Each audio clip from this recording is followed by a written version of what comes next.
So let's move on to the final segment. We're still in our routine series.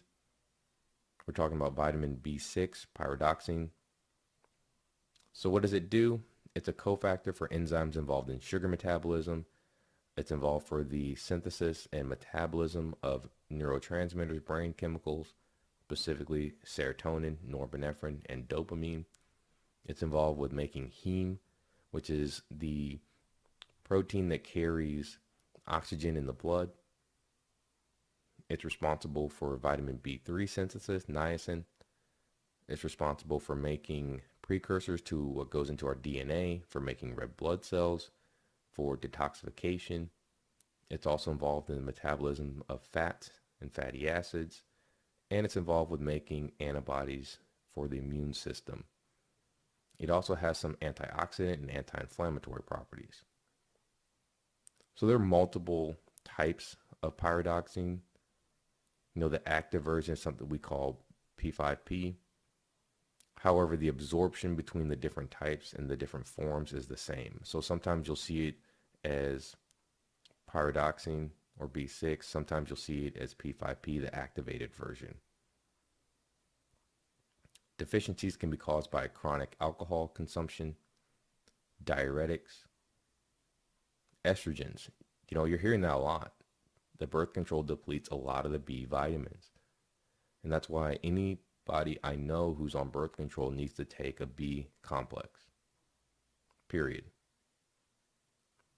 Some of the TB meds can cause this, and so we give it with isoniazid, one of the tuberculous medications, and one of the medications we use if you have a positive TB skin test. Some of the Parkinson's meds can cause this, L-Dopa, digoxin, and then also I forgot to mention that B6 is involved with thyroid function as well. So just add that onto the list. So what are the symptoms? It can be neurological symptoms if you're deficient, irritability, depression, seizures. You can get inflammation in the body, inflammation in the mouth. It can be impaired function of the immune system. It can be elevated blood sugars, abnormal cholesterol panels, and increased homocysteine. What are the food sources? Salmon, ricotta cheese, tuna, eggs, beef, poultry, green beans, bananas, chickpeas, avocado, sweet potatoes, spinach, carrots. Those are some of the common food sources.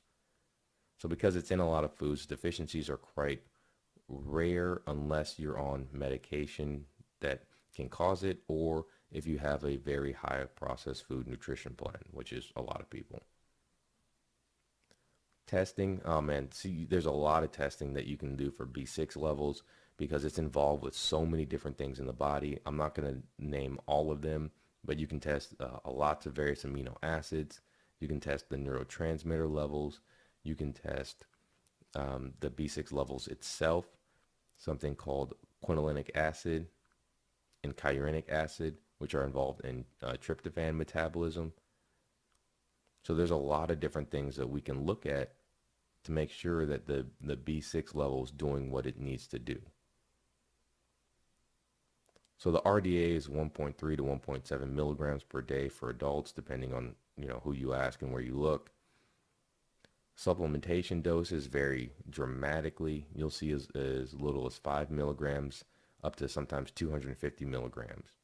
Usually, we don't recommend more than 100 milligrams for extended periods of time. And that's because of side effects. So some of the side effects can be nausea, vomiting, heartburn, diarrhea. In high doses, above 100 milligrams, it can cause allergic reactions, specifically skin allergic reactions, and paresthesia, so you can get numbness and tingling from high doses.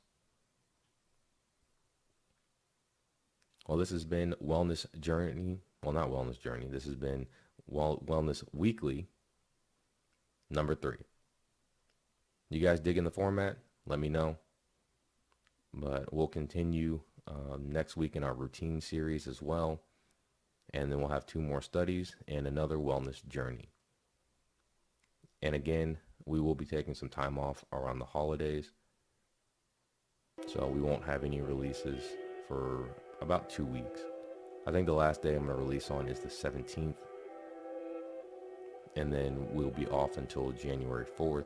And we're going to start up the new year with a podcast on the growth mindset. That one's going to be awesome, really timely to help you guys out with your resolutions. Don't get me started on it if I believe in resolutions. I don't. There's no time like the present. I'm not going to put off starting something till a specific time period if I think it's going to help me. But I know that's what a lot of people do. Thank you for listening to the Strive for Great Health podcast with your host, Dr. Richard Harris. Have a blessed day.